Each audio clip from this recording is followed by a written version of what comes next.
Hey, what's up? It's JJ, Lonely Bull in Asia here in Bangkok in my condo. Happy Sunday morning if you're in this part of the world, or Saturday night if you're on the other side of the world. But thanks for coming on today. Thanks for joining me. Glad you can be here. And we'll get things started here in just a little bit. Already got X, X, I don't know how you pronounce that. Is it X Pizzazz? I guess that's what it is. But he said, hey, but he that was like 3 hours ago when he so he's way early for the show. So, but thanks for the chat and thanks for coming on board. Let's see who else is on today. We got Jerry in Arkansas. Hey Jerry. Hi JJ and everyone. Thanks for coming on board today or tonight in Arkansas. There, Jerry. I just saw in the news that a big volcano eruption happened in the Philippines on southern Luzon Island. So that's pretty major news if you're not aware of that. Volcanoes are a regular thing in the Philippines, as is most every other weather-related catastrophe. They get all the typhoons, they get monsoons, they get torrential rain, mudslides, earthquakes, volcanoes. They get it all there. So, and this is the latest one, but it looks like a big one, and it might not be finished yet. This was about 6 or 7 hours ago when it erupted.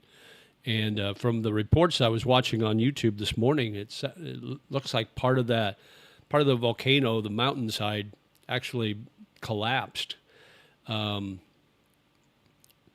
Kind of like what happened with Vesuvius when it erupted. And hopefully nobody got injured, and hopefully everybody's safe, and hopefully it doesn't get any worse. So, Sasbio, I think that's how you pronounce that. Good morning, JJ. Good morning there. Thanks for coming on board this morning.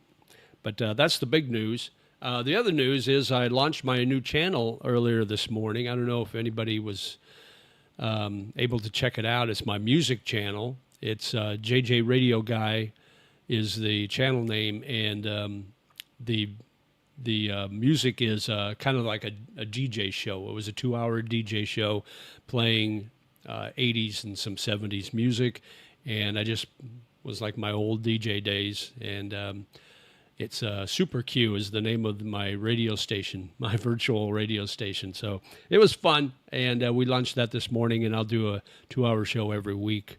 And I'm not sure if I'll keep doing it on Sunday morning as a premiere. I had to get up really early for that, and so I'm a little tired, but we'll see how things go. Next week I may premiere it at a different time just to see if there's any difference in audience, if I pick up more audience. But Dave in Florida says, hi, JJ, good morning. Good morning, Dave, or good evening, Dave, where you're at. Thanks for coming on board this morning. I don't really have a lot of things to talk about on the agenda, so I can kind of open it up to you guys. I don't know if I'll do much more than an hour. Just kind of depends on the chat, how lively it is, and how many people are on board. But yeah, I just wanted to talk about my new channel and this news with this volcano. I thought that was pretty interesting that happened this morning. The volcano is Mayon volcano, Mayon, Mayon volcano. It is in southern Luzon, over near, I think, let me see, I think it's near, if you look it up on the map, it is probably the biggest city that it's close to is Legazpi City is probably the biggest city. I'm not sure what other big cities are around there, but there are a lot of small cities, and there's some beach area there. So I can bring it up on Google Maps here and show you guys.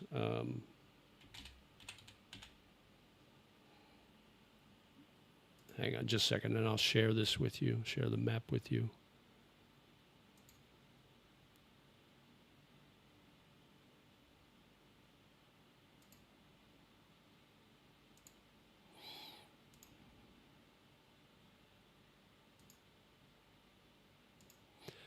Okay.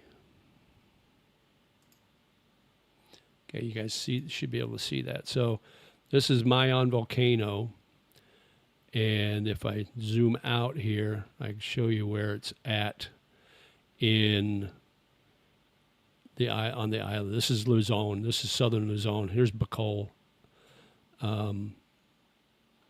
So you can see that Manila's up here.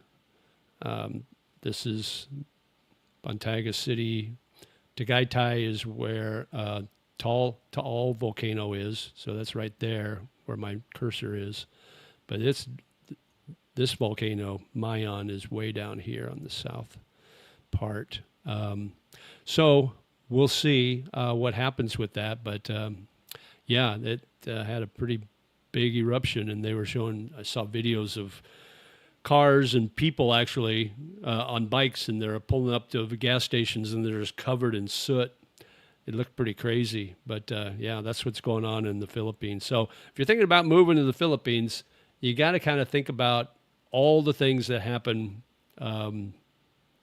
nature-wise in the Philippines, because it's not always a walk in the park.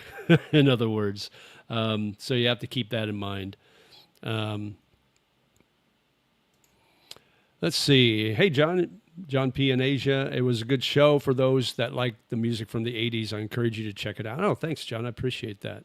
I can put a link in this on this video if you guys are interested in watching it. It's something you could watch, like put your earbuds in and do your work, or whatever. It's like listening to the radio. That's basically what it is. So saw your video about Thailand's upcoming up in the air 60 to 30 days free entry visa change. I'm arriving in mid-July and planning on a 60-day stay. This potential policy change keeps a person on edge. It's not going to happen. If it does happen, it's not going to happen by July. I wouldn't worry too much about it. They've got to go through, they're kind of what a lot of people call it is a trial balloon. They put this out there and then they see what the public reaction is to it, and then it kind of goes to a committee, and the committee has to kind of vote on it, I guess, or something along those lines. And then it has to be approved. And then once it's approved, then they have to figure out when it goes into effect, if it's approved. They've been doing this. They've been talking about this since they went to the 60-day visa-free entry, which was back in 2024. They've been talking about moving it back to 30 days since then. So you just kind of wait and see. But if it does happen, it's not going to be anytime soon, I don't believe. And it won't be official until it shows up in, what's the paper, the official paper? I can't think of the name of it, but there's an official Thailand paper that nothing's official until it shows up in there. And so just kind of wait and see. But yeah, if you're coming anytime soon, like in the next couple of months, you shouldn't have to worry about it. They're going to give you plenty of time to adjust your plans if they do make changes. So, but I think what they want to do is move to more of what what Vietnam does, and they don't have the visa-free entry. You have to go online and do a visa online. It's an e-visa. And I think that's what they want to move to, which makes sense. A lot of the countries are already doing that, where you apply online, you get 30, 60, or 90 days or whatever it is, but you have to pay. There's a cost to get that visa. So it's another way. It's a money grab. It's another way for Thailand to get money rather than letting somebody stay for up to 90 days right now for free. Well, 60 days for free, and then you can extend 30 days. But that first 60 days is basically free. Philippines, same way. You can come in the Philippines visa-free, 30 days, and then if you want to stay longer, you have to go and extend for 29 days and then beyond that. But there's a cost for the extension, just like there is here. It's 1,900 baht to extend beyond the 60 days. But if I'm reading into this right, it looks like they're wanting to go to that e-visa thing like Vietnam does and some other countries. Hey, David V. Good morning, JJ. Good morning, David. Thanks for coming on this morning. Ken Beck's on, 437 days, but who is counting? We are, Dave. Or we are, Ken. We're all counting. Let me see. Last week it was 444, so look at that. You already shaved off 7 days. That's awesome. But yeah, so the visa thing, that they talk about that all the time. I read from the Thai Examiner. That's the article I read from, and you can check out that video if you want. But basically, I just read the article pretty much verbatim and talked about that, what their plans are. It's all from this minister of tourism. He's the guy that's kind of heading this up and wants to make these big changes. But if you ask me, I think if he's doing these changes, I think it's going to drastically hurt the tourism here in Thailand and hurt the economy in the long run. So I don't know. I mean, they always talk about they want a better quality tourist rather than they're more concerned about quality rather than quantity. Well, I think this is going to hurt both actually. So who knows? But like I said, it's all just in the talk stages right now, so you never know what's going to happen. So, oh, before I forget, you guys hit the like button if you could do that. Thumbs up. I would appreciate that. It really helps the algorithm out a lot. I got to get a haircut. Look at that. Oh my gosh, my hair looks like crap. Looks like when I was a kid, I had a guinea pig, and his butt would always get matted, and so it looked like the ass of a guinea pig there in my head. So anyway, so I did launch my new channel. It's an 80s radio program, and it took me, so I did 1 2-hour show, and I'll do a 2-hour show every week. It took me about 3 hours to record it, and then it took me about 6 hours, over 6 hours to edit it and upload it to YouTube. So it's a lot of work. So I'm glad I didn't commit to longer and more often. So I thought, well, I'll just do a 2-hour show once a week to start with, and then if I like it and if it's easy, I'll do more. But it's not easy. It's a little bit of a hassle, but like I say, it's a labor of love. I love radio. That was my first career. I did it for over 30 years and absolutely loved it. And so doing this again was a blast. So I'll keep doing it. I'll be headed to Bangkok in 2 weeks. Oh, awesome, Dave. Make sure you look me up. We get together and have a coffee or a beer or something. Ken says, when I lived in Korea, we had a short time calendar of 365 days of a woman. Not suitable for work where the last day fell, right? I hear that. I've never been to Korea, but that's something on my list. It's like I'd like to go check out Seoul once just to see what it's about. I've heard mixed reviews about South Korea. I've heard that's super cool, super neat place, but I've also heard that the locals aren't very friendly to foreigners. So, yeah, we'll see. But I do want to go there. Let me see on my bucket list. Kuala Lumpur, I want to go there.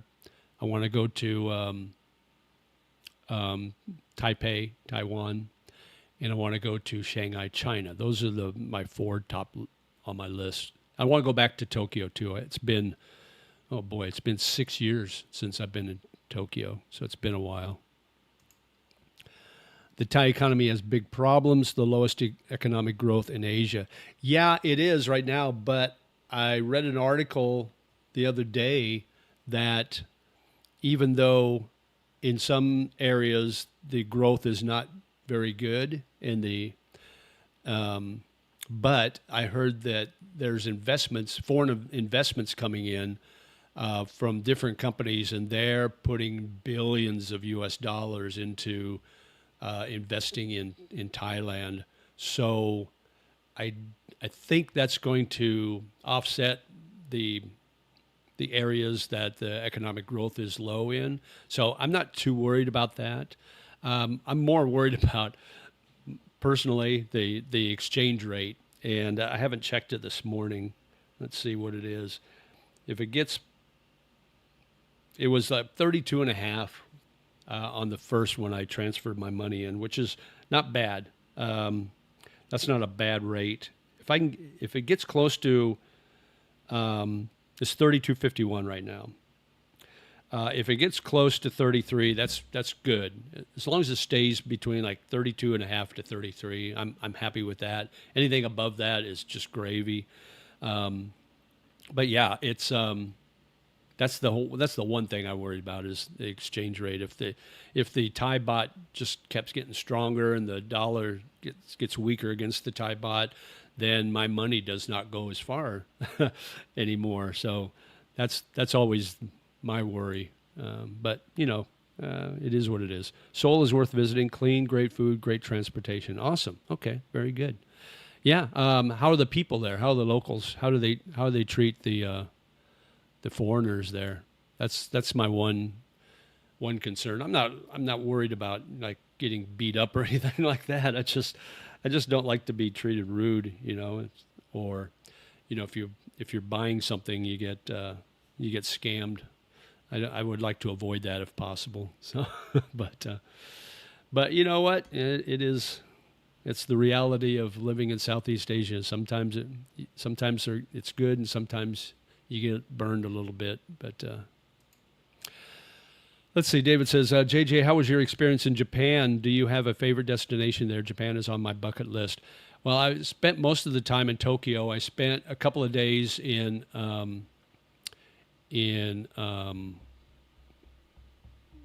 was it? Now I'm drawing a blank. But I was there during COVID. So let me give the backstory on that. I was in the Philippines, and I was visiting my girlfriend at the time. We broke up. This was in March of 2020. On my birthday, actually, March 1st. We broke up. So I went back. She was living in Leyte, in Mahaplog, in the village. So I got a bike to the highway, and then got a bus on the highway to Tacloban. Took a plane from Tacloban to Manila, and then my flight wasn't supposed to leave till the 5th of March, right? And I was going to fly into Japan. Well, I got bored I was staying at Paranaque, that city in Metro Manila, in a little apartment. I just found an apartment and I rented it out for a few days. Well, I got bored, and Paranaque is not a great area to be in. I mean, it's not. I mean, it's safe, but it's just there's nothing there really. So I decided, well, I'm just going to go to Tokyo early, and then catch my flight home from Tokyo.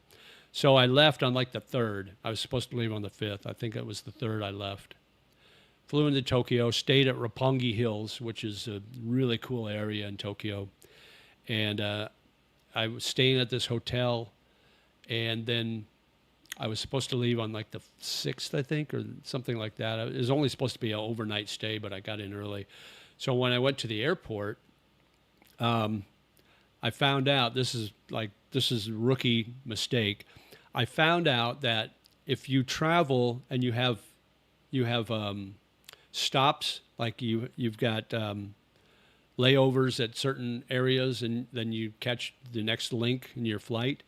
If you miss one of those flights, the whole trip is canceled. I did not know that at the time. So when I left for Tokyo early, my flight was supposed to leave on the 5th. So when I wasn't on that flight, they canceled my whole trip. So I was supposed to fly out of Tokyo to China, not Shanghai, Beijing, and then from Beijing to L.A., and then from L.A. to Chicago, be home. Well, they canceled it. So, and then COVID hit, right? So they weren't doing flights into China anymore. So I had to find a different flight. And the lady at the airport, she's looking up flights for me. And she goes, well, we do have a flight. We have one flight you can get on today. And I go, how much is it? She goes, 22,000 And I go, yen, which is still high. She goes, no, US. I go, what? 22,000? And that was the only flight they had. And it's like, holy crap, $22,000. So they must have, when this whole COVID thing hit, and my boss told me before I left, he told me in February before I left, he goes, don't go. COVID's a real thing. They're going to shut everything down and you're going to be stuck in the Philippines or whatever. I go, no, it'll be fine. So I called my boss. It was like 11 a.m. in Tokyo, so it was probably midnight. Woke him up. I said, hey, I'm not going to make it to work Monday. And he goes, I knew it. I go, well, my flight got canceled. I didn't tell him it was because of me. I go, my flight got canceled. I can't get any other flights except for this one, and it's $22,000. And he goes, try to find something cheaper. I can give you my credit card or the company card and pay for it, and then you just have to pay it back when you get home. I go, okay, because I didn't have that. Obviously, I didn't have that cash in my bank at the time. So I'm looking. I got my laptop up, thankfully, and I'm at the airport. I'm looking for flights, and I finally found one. But it was like 2 weeks later for something I could afford because I didn't want to spend a shit ton of money and have to pay it all back. So I found something for like $2,200 or $2,500. But it was like 2 weeks later. So I called my boss back. At that time, it was probably 2 a.m. And he goes, what? I go, he's a super good guy. So he was very, very cool about the whole thing. I said, I found a flight, but it's not for 2 weeks. He goes, okay, that's fine. Whatever. Just be safe. He goes, get here when you can. So I booked it. And it was, here's where the flight, it left from Tokyo like 2 weeks later, flew to, what is that? Hang on a second. I got to figure out the city. It's driving me crazy. I got to look it up.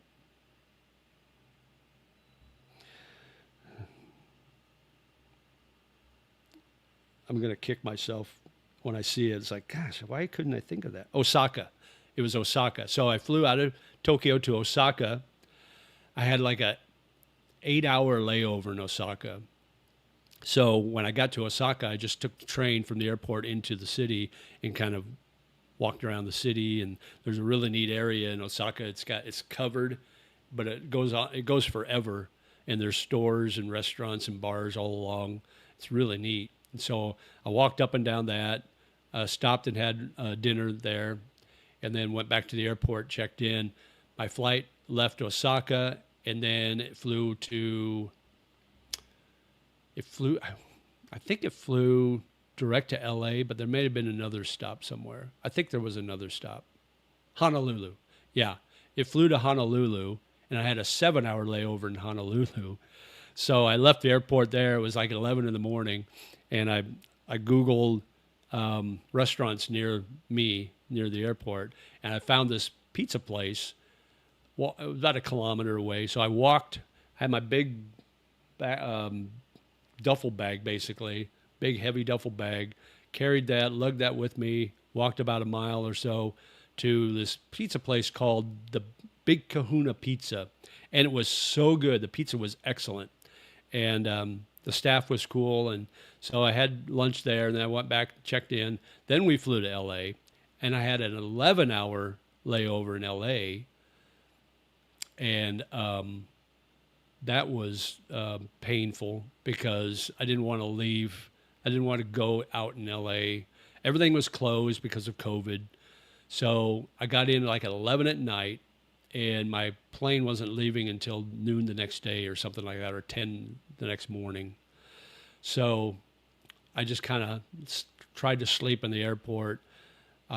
Morning came, and there was a couple of restaurants that were open, so I had breakfast there, and then flew into Chicago. Got into Chicago about noon. My sister picked me up, took me to my car, drove down to Indianapolis, and so that was but the neat part was the 2-week stay in Tokyo in Roppongi Hills.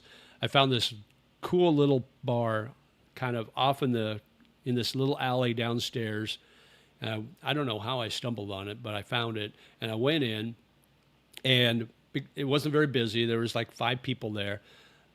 Everybody spoke English. The owner was Ukrainian. She was pretty cool. Her bartender was from Brazil, but she was Japanese Brazil. I guess that's a thing. She was really pretty. Then the customers, there was me from the U.S., there's a guy from France, a guy from Czech Republic, and a girl from Cambodia. So, and we go there every night. We just hang out for a few hours every night, but it was pretty cool. And it was a lot of fun. I had a great time at the expense of my boss for me not being back to work. So anyway, so that was my experience. Let's make a long story longer. Koreans are friendly if you want to interact. Language barrier is tough. Japanese are a little easier to communicate with, or at least seem a little warmer. I was in Seoul for 30 days in January. Oh, cool. Yeah, Japanese, they kind of look standoffish because they're afraid to interact because their English isn't good. So they tend to avoid eye contact and anything like that. But they're super friendly. They helped me so much when I got there.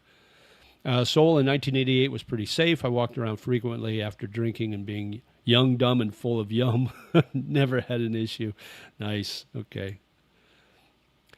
Even though the $22,000 flight is expensive, I heard that the onboard meal is fantastic. Rated 10 stars on Yelp. Exactly. Yeah. That's probably what I paid for. I couldn't believe when she said that. It's like, I clean my ear out, it's like, you're kidding me, right? Talk about, maybe it was like first class, and that was the only seat left available or something. I don't know. But that was crazy when I heard that. But anyway, but Osaka was cool. Tokyo's really cool. I want to go back. I want to go back there. I would probably live in Tokyo if it was a little cheaper, and you can get an apartment that's bigger than a coffin. That's the problem with Japanese style apartments. They're so small. But the hotel, I think I only paid like $50 a night for the hotel. So being right in the center of Roppongi Hills, that's a pretty good price. So yeah, so I stayed like 15 days or 14 days, something like that. So $50 a night, that's a pretty good price. I mean, I don't think back then I couldn't get a Red Roof Inn for that price in the States. But anyway, what's going on, guys? Where would you guys, what's on your bucket list for countries to go to? Be interesting to hear that. But like I said, Kuala Lumpur still on my list, Korea, China, back to Japan, Taiwan. How was your experience using the transit system? I heard that it's a bit complex. So yeah, so when I first got out of the airport, I can't remember which airport I flew into now. Anyway, so I knew I had to take the train. So I went down and got my ticket or whatever and got down to the platform. But there are 2 platforms. It's kind of like here with the subway and the BTS. I wasn't sure which platform, so I knew a little bit of Japanese. So I walked up to a gentleman. He's a young kid, probably in his mid to late 20s, had a suit on and a briefcase. And I walked up to him and I go, "Eigo ga wakarimasu ka?" And he goes, "Yeah." I go, which I asked him if he understood English. I go, "I need to get to this place. Which platform do I need to be on?" And his eyes got big as dollars, and he goes, "Oh, follow me." And he just spoke a little bit of English. So he's running. Obviously, I was on the wrong platform. So he's running, and I'm following him to the other platform. So he gets me to the other platform. Then he runs back because he's about to miss his train. It's like, well, that's pretty cool of him. So, and I've told this story before. So I got on the right train. I got into town, into Tokyo, and got off at the stop that supposedly was nearest my hotel, but I had to take a bus. but I didn't know what bus. So I'm standing there, and it's like, well, I see lots of buses coming and going. So I don't know. It wasn't a bus station, but it was like a stop. It wasn't like a big depot or anything. So I walked in. There's a hotel right there on the corner. So I walked in this hotel. I was like, well, I'm just going to ask somebody at the front desk if they know which bus I should be on to get to this hotel. So I go up to the desk, and there's a pretty Japanese lady at the desk there, and I asked her. I go, I'm sorry, I'm not staying at this hotel. I need to be at this other hotel. Can you tell me which bus I need to get on? And same thing. Her eyes got big, and she runs out from around the desk, and she tells me to follow her. And she's running to the corner. There's a bus right there on the corner, and it's like, that's the bus I guess I needed to be on. So she runs up there, and she hits on the door, and the bus driver opens the door, and she's like, tells me this is the bus. It's like, oh. So that's how friendly Japanese people are. Moral of the story is they go out of their way to help you out, which that would never happen in the U.S. That doesn't even happen in the Philippines. If you ask directions in the Philippines, this is what they do. They point like this, and they go, over there a while. It's like, how far? A while. They don't say, go to this corner and turn right or left. They go there a while. It's like, oh, that's the Philippines. Japan, they run and take you right there. So I thought that was super cool. But that was my experience. So anyway, I don't know if you guys have had any similar experiences, but that's my experience in Japan, which I thought was super neat. Jerry in Arkansas, 415 days to Thailand. Wow, you and let's see, who else is coming? Ken, you'll be here before Ken. He's got 437 days. You got 415. So good job. Thailand's in trouble. Bangkok's in trouble when you guys show up. I already know a guy here from Arkansas. I know what you guys are going to get in trouble if I put you two together. I may have to separate you.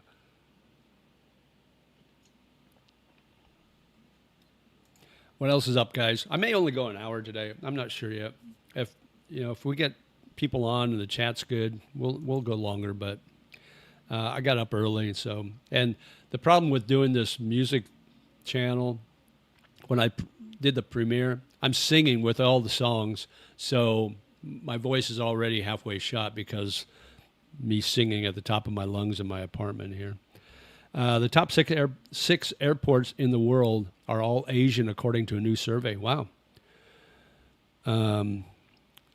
Changi is still number one. That's in Singapore, followed by both Tokyo airports, which is Narita and Hinoto or something like that. I can't remember. A few European airports made the top 10. No American airports made it. Yeah, no, go figure. American airports suck.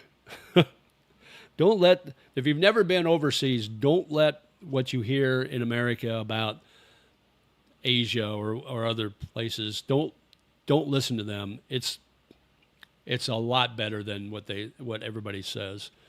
Asian countries are awesome. Vietnam is awesome. Yes, it is a communist country, but it doesn't feel like it when you think communist country, you think guards at every corner, police, military police everywhere. That's the mindset that you grew up living in the U.S., thinking, oh, you're a communist country, you're under the thumb of the communist regime. It's not like that. I mean, I don't think I saw one police officer the whole time I was in Da Nang. And it just feels like every other city that you live in the West, basically, other than the fact that everybody's Asian. But yeah, except for the foreigners that visit. But yeah, that doesn't surprise me. The top six airports are all Asian airports. Changi, I think that's how you pronounce it, in Singapore is amazing. I mean, it's got a vortex waterfall. It's got a butterfly garden inside. It's it's like a city within a city, and it's an airport. That's how amazing it is. I bet you Taipei's airport is on there. I've been to that airport. That's pretty cool. Yeah, both Tokyo airports are pretty awesome. Um, if I had to guess the top 6 airports, all in Asia, are we talking? So probably, I'll bet you Shanghai would be right there. If it's anything like the city itself, that looks futuristic. Shanghai does. That's why I want to go there. Looks pretty amazing. Incredible airport. Yeah, it is incredible. I've been to Singapore. I would like to go back there and spend a little more time. That's a really neat city. They call it a city state or country state or whatever. Oh, by the way, Kiki and Jasmine, thanks for being a member. Jerry, you too. And everybody that's a member. If you want to be a member, you get to see videos before anybody else does. It's only 99 cents a month. You can find it on my description. But yeah, thank you for being a member, by the way. Very cool experience in Japan. Good thing you used the bus. I heard the taxis don't use their meter. Living on the wild side with the taxi after getting dropped off. That will be 22,000. Yeah, exactly. That happened to me in the Philippines, first time ever going to the Philippines. You walk out the airport and you got all these guys saying, "Hey, taxi, sir, taxi." And I'm thinking, "Oh, yeah, thanks."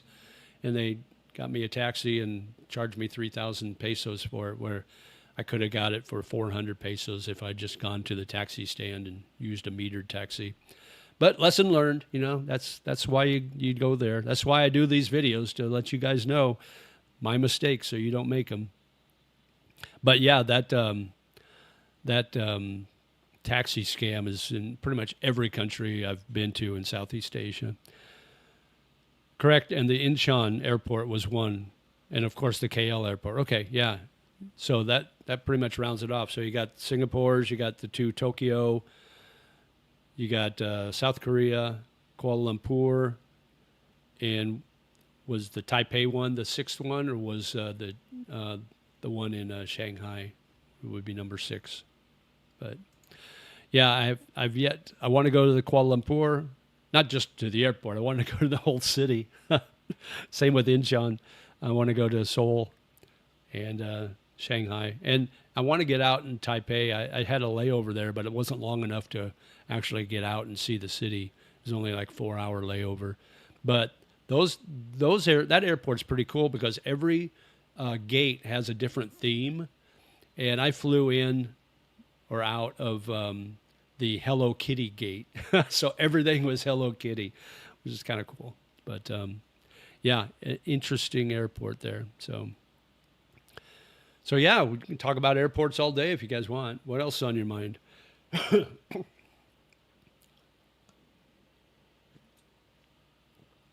I'll probably do lunch when I get done here, or a brunch. I'll probably go to O'Shea's. They've got a great American breakfast there.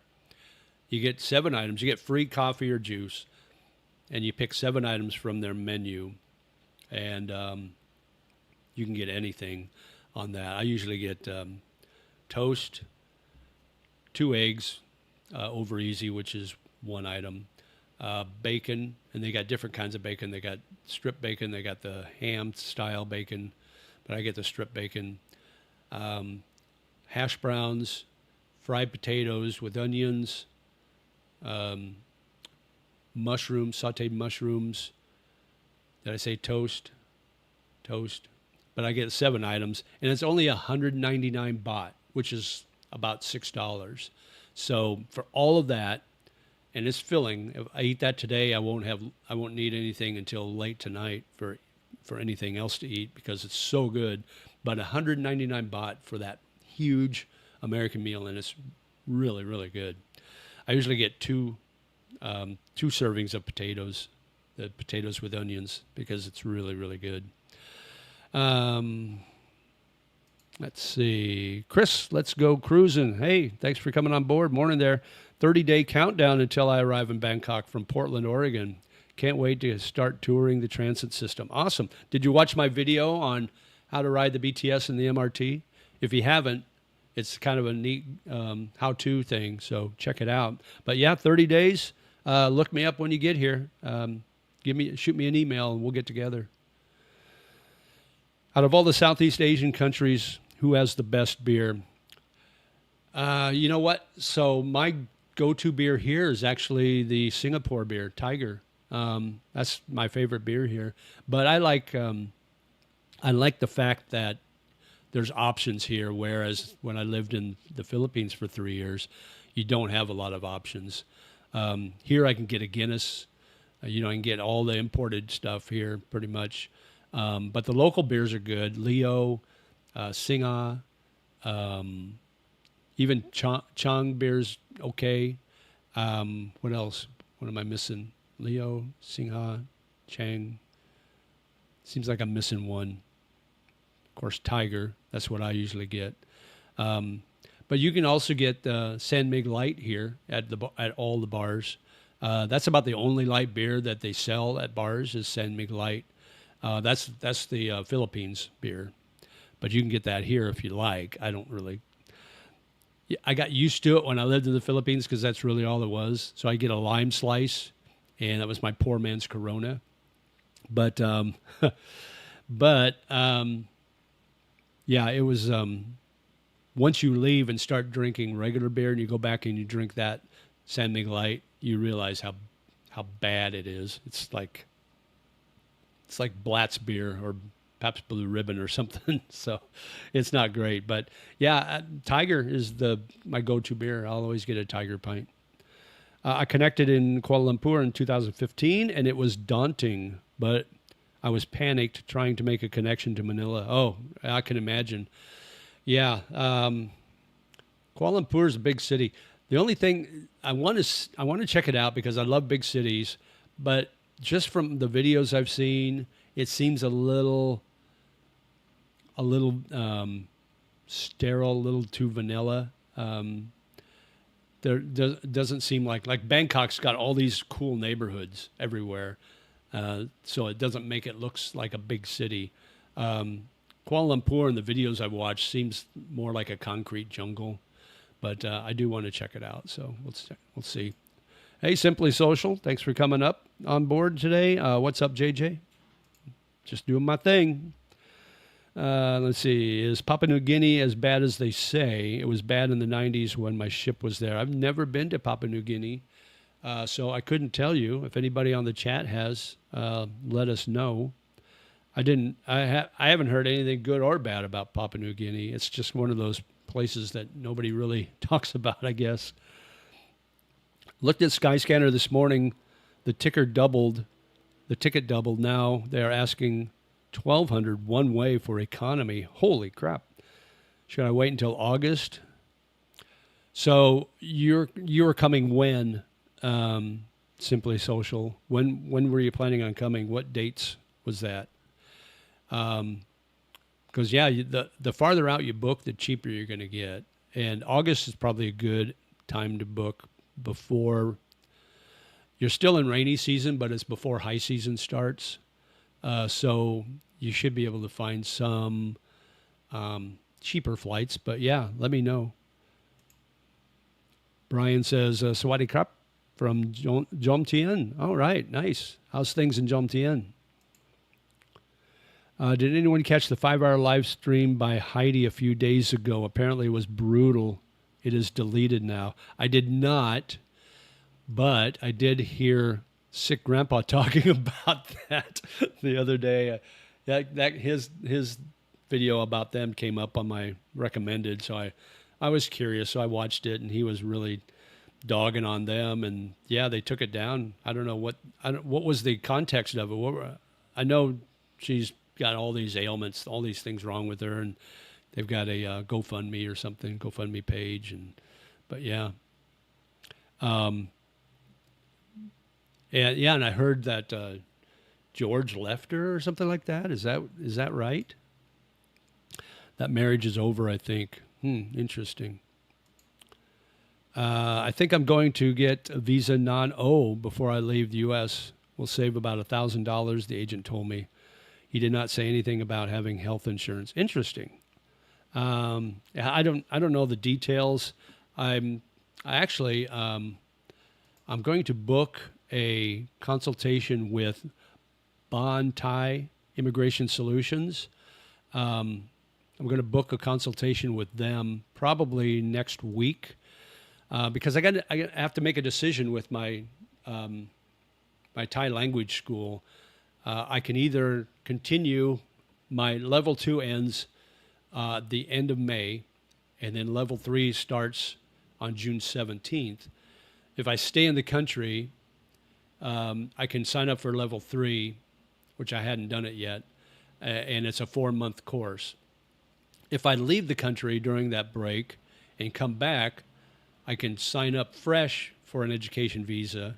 I'd have to start new because I would be leaving the country, and since I'm not signed up for another course, I lose my education visa. So I come back on a visa-free entry, and then I could sign up for level three. But when you do it that way, it's a 6 month course, not 4 month. So if I stay and do the 4 month, that gets me through the end of October. If I leave and come back, that gets me through the end of December. So either way, I'm going to go into a retirement visa after that is done. So I want to do a consultation with this company and see what my options are, what the costs are. You know, with my bank account and depositing 65,000 baht each month since last December, how that affects everything overall. So we'll see how that goes. I'll let you guys know how the consultation goes, the free consultation. Kuala Lumpur is Muslim, different lifestyle. Yeah, I heard, I know it's Muslim, but I heard it's not like over the top. Like it's more a liberal type of Muslim society. So kind of like Bali. Mid-June. Okay. Yeah. So that's not too far away. 1,200. Did you say 1,200 for a one way? Yeah, that's kind of pricey. Yeah, you might check down the road a little bit if you can. His video was taken down too. Oh, really? Interesting. That guy. I don't know. There's something not quite right. Hey, Jerry lived in Fayetteville, Arkansas in the 90s. Really nice back then. Arkansas basketball team won national title. Yeah. Let's get together and travel to Thailand together. There you go. So, and there's already a guy here. I don't know if he's on my live or not. Bobby, he's from Arkansas too, that Fayetteville area. My ex-wife, her brother lived in that area, in the Fayetteville area. And we went there for his wedding. He married an Asian woman, really cool. And but that's a neat area. I like that area. And the campus, the University of Arkansas campus is pretty cool. 32 humid and sunny in Jomtien. International Sailing Regatta this weekend. Oh, that would be cool to watch. That'd be kind of neat. Mr. Signed in Pattaya is the agent. Mr. Signed. Oh, that's the agent you're working with in Pattaya. Okay. I need to find out. Gio just got his retirement visa, and he did it here. He was going to go to Pattaya, but then he found a guy here for the same price, and so he just stayed here. And he said it was pretty easy peasy. So I need to find out who his agent was that he worked with. It was about George, apparently. Never saw the live stream. 5 hours is a bit much. Yeah, exactly. I couldn't do 5 hours. And I'm healthy. She's supposedly on her deathbed. How are you going to do 5 hours when you're on oxygen? And I don't know. Maybe somebody that's smarter in the health field can answer that. But yeah, 5 hours is a bit much. What days are your Thai lessons and then your off days to meet up? What is your preference? So my Thai classes are Wednesday through Saturday, so 4 days a week. So I'm free on Sundays. That's why I do my live stream. Free on evenings. So my classes are in the afternoon, so I get done around 3 and I get home around 4. So anytime after 4, I'm pretty much free any day of the week. But yeah, any day you want, just my email is, let's see, I'll put my email up here so you guys have it. It's in the description below. Um, let's see.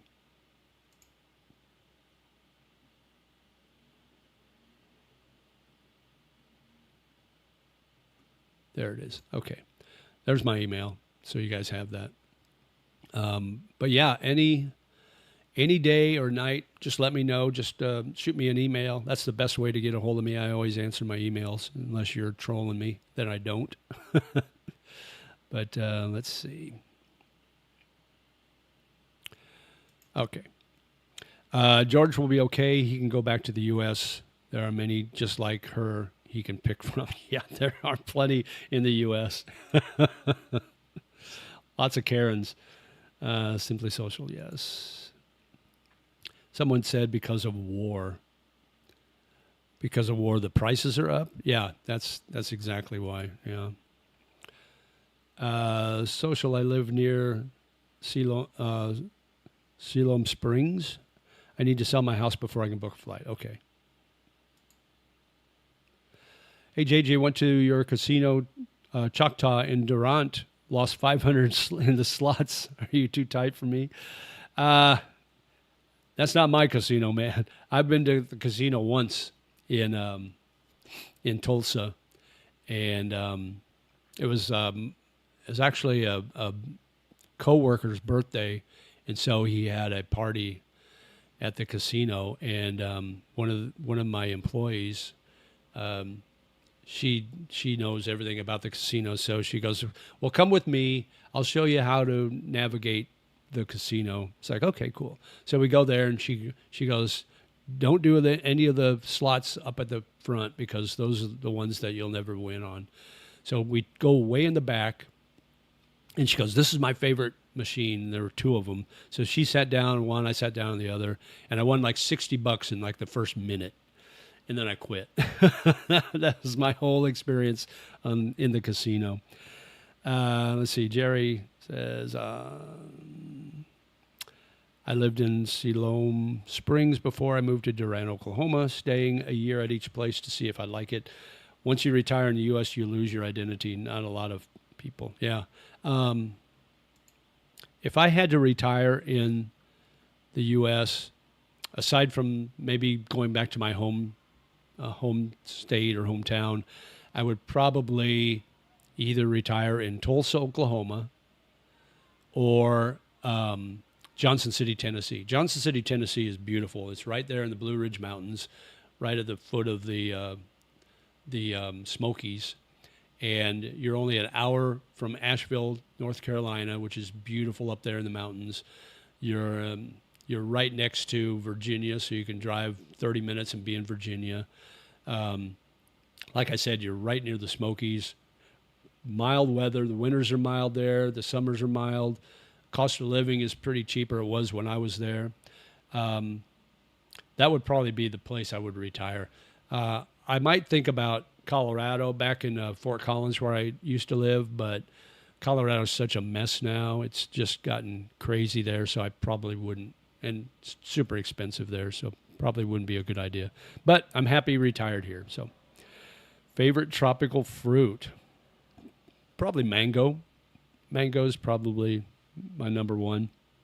The best mangoes are at Guimaras Island in the Philippines. If you want to get the best mangoes around, go to Guimaras Island. It's right. Just take a short ferry ride from Iloilo City to Guimaras Island, and they have the best mangoes anywhere. So there you go.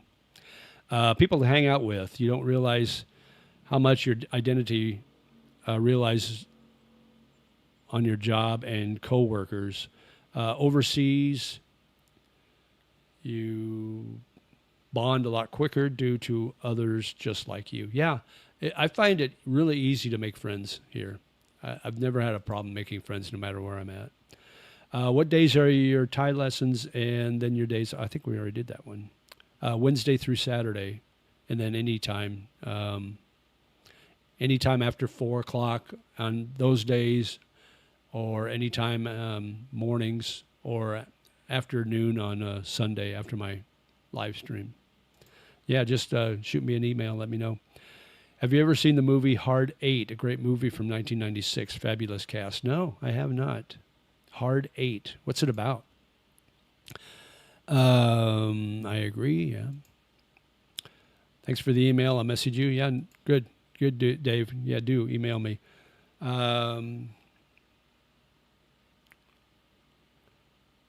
Kind, lonely, and for the Karens to date, forget about it. Not like it was in the 80s and 90s. Forget Fort Collins. Everyone is woke. Yeah, that's what I heard. Yeah, too bad. Fort Collins was such a great city when I lived there in the mid 80s. That was my radio heyday. I was working at a station called KUAD 99.1, I think it was, on the dial, on the FM dial. But we called it Quad, KUAD, Quad 99, top 40 radio station, number one in northern Colorado. It was fun, super fun. And then I worked afternoons there. I did afternoon show, and then I DJ'd at Fort Ram, which was a huge club in Fort Collins. I did that at night. So I had two jobs, but it was absolutely a blast. Loved every minute of it. So, all right, what else is going on, guys? We're coming up to an hour. We got 26 on still, so that's good for me. So we'll keep going if you guys want. I don't have a problem with that. Anything else on your mind? Let's see.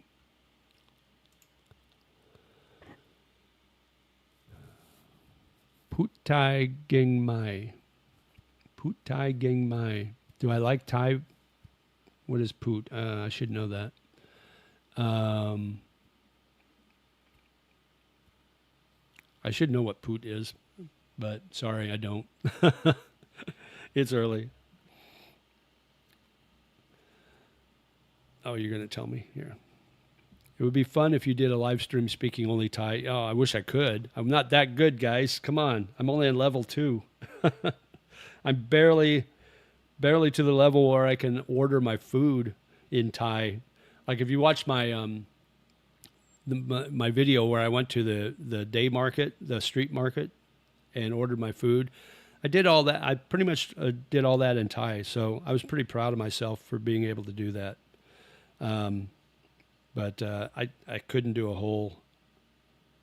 I could not do a whole live stream strictly in Thai. That would be.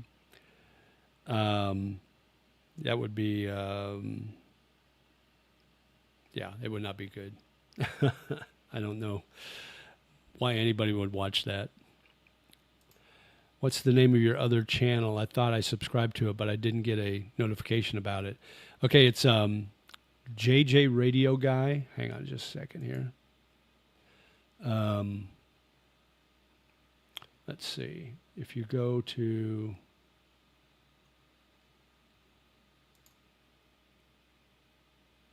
The actual name is... here, let me copy and paste it on the chat.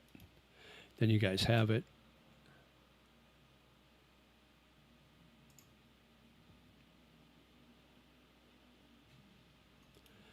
It's so JJ Radio Guy -Y7. I think that's an I or a lowercase L. I'm not sure. I think that's a lowercase L. So it's at JJ Radio Guy -Y7L. But if you want to copy and paste that, but that's my channel. It has a here. Let me show you.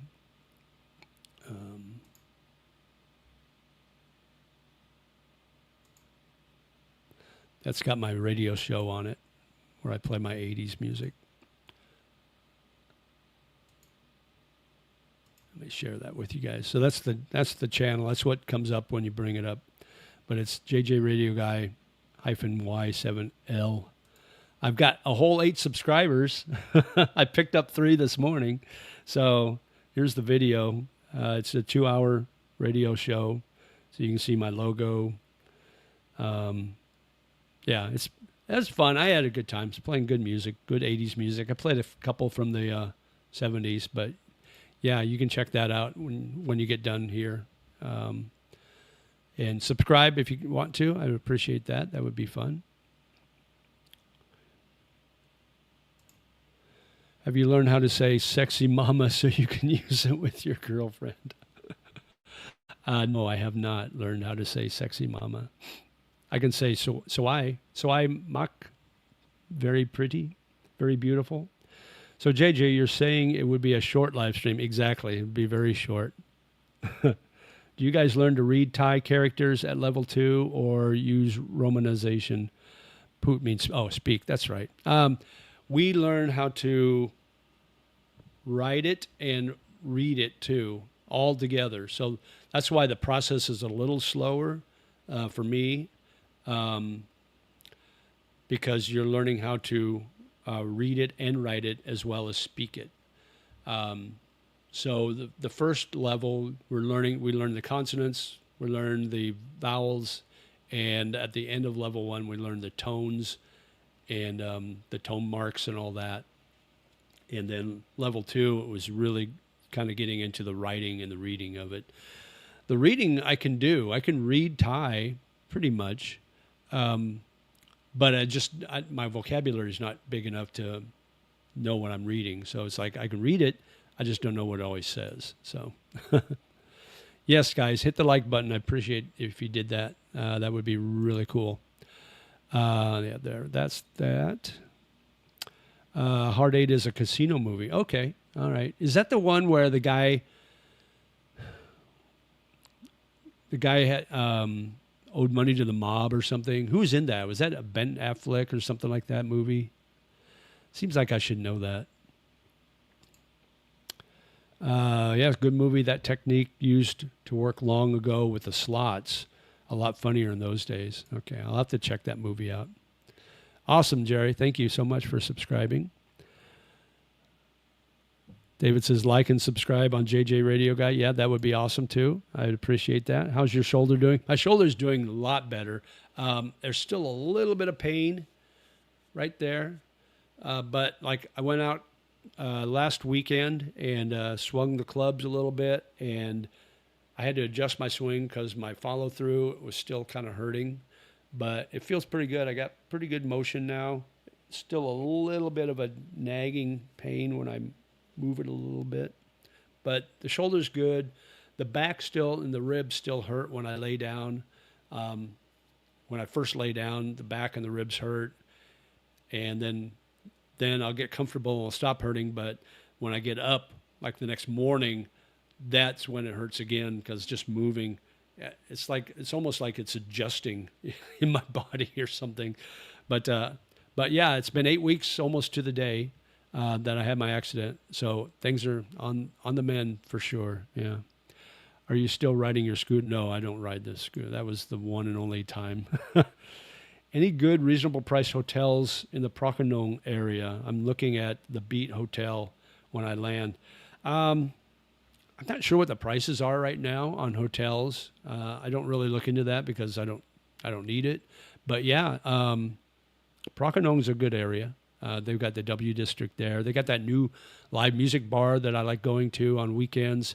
It's called Natural Mystic Live Music Bar. And it's right in the Prakanong area, just south of Sukhumvit 71. So if you're walking, you can say it's up Sukhumvit because the numbers are getting larger. So if you walk past 71 from the Prakanong BTS, it's right there on the left. You can't miss it. It's right there. But yeah, they've got really good music. Yeah, so that's a really good area. So I think I've heard the Beat Hotel is pretty good. I've heard, but I've never stayed there, so I don't know for sure. What Arbitron market is Fort Collins? 158? I don't know what it is now. It was, I think when I was there, it was like 101 or maybe 100, something like that. I can't remember. I was in, so I think Fort Wayne, Indiana was the largest market I was in, and that was a top 100 market at the time. and I think Fort Collins was right there, and then Lafayette, Indiana. I was in that market. Um, that was a smaller market, but I was so Radio and Records is the Bible magazine for radio and records, hence the name. But every year they put out an almanac, and they would show all the top markets in the country and the ratings in each radio station rating in each market, and then they would break down to who had the best average quarter hour rating in each market, what show, what time period had the best average quarter hour. Average quarter hour is the number of people that listen at any given time in a 15-minute period. And there was one year in that almanac, in that Radio and Records annual almanac, where my name was on the back page, where I had the number one average quarter hour in the nation. So more people were listening to me, percentage-wise, in any average quarter hour than any other DJ in the country. So that was pretty cool for a little market like Market 200 or whatever, or 180 or something. I can't even remember what the size market was. JJ, Steve Perry doing world tour. Loved him in the 80s. Yeah, cool. Got to meet him and Neil Schon and Journey backstage. I think I mentioned that last week. I was a MRI tech for 20 years. Guess what the worst sport was for back and pelvis? The worst sport? Probably motocross, I would guess. I don't know. Tell me simply. I used to see so many patients doing MRI on golf players. They would never give up due to addiction to the sport. Really? Interesting. Vertebrae look like stair steps. A lot of displacement. I can't imagine what my vertebrae looks like. Hi, JJ, still here in Makati. Sheila and I had a great trip to Tokyo. Awesome. Have you ever been there? Yeah, you must have just missed it. We were just talking about it earlier. The last time I was in Tokyo was in 2020 during the pandemic, during COVID. And I got stuck there for almost 3 weeks, but it was awesome. I loved it. So, yeah, I want to go back. It's been 6 years, over 6 years since I've been there. Hard to believe it's been that long. Yeah, Tokyo's cool. When are you guys coming to Bangkok? That's the real question. All right, guys, what else is going on? What's on your mind? We've got a lot of topics already, but we'll keep going. I don't really have anything on my mind. I'm a no mind. That's what they used to call it back in the day. If you want to heal faster and are willing to spend privately, a peptide clinic with BPC 157 and TB 500 will probably heal your shoulder quicker. What is that? I'm kind of self-healed now, so it's pretty much on the mend. I'm probably about 90% healed. Next year, going back to Da Nang. I'm thinking about going to Da Nang if I leave the country after my level 3 or after my level 2 classes and come back in June. I might go to Da Nang because it's super cheap to fly there right now. Or I might do it before, if I do the 6-month level 3 and get done in December, I might go to Da Nang for over Christmas. I was there 2 years ago over Christmas, and it was awesome. I loved it. Although it was rainy and cold, but it felt kind of Christmassy. So I might go back then, but I do want to go back to Da Nang at some point. So, yeah, awesome. Next year, going back to Da Nang. Yeah, Da Nang's really a cool place. I just hope it doesn't get overrun by us foreigners. It is crazy how rent is going up. Mine is going from $1,425 to $1,600. I live in Denison, Texas. Wow. So the last place I lived in Tulsa was $1,450 was what I was paying a month for a townhouse, and that was a lot. I'm paying half that now. I can't believe how many things there are to do in Bangkok. I have a 8-day stay and not sure if it's enough time. A big difference from Manila. Yeah, absolutely.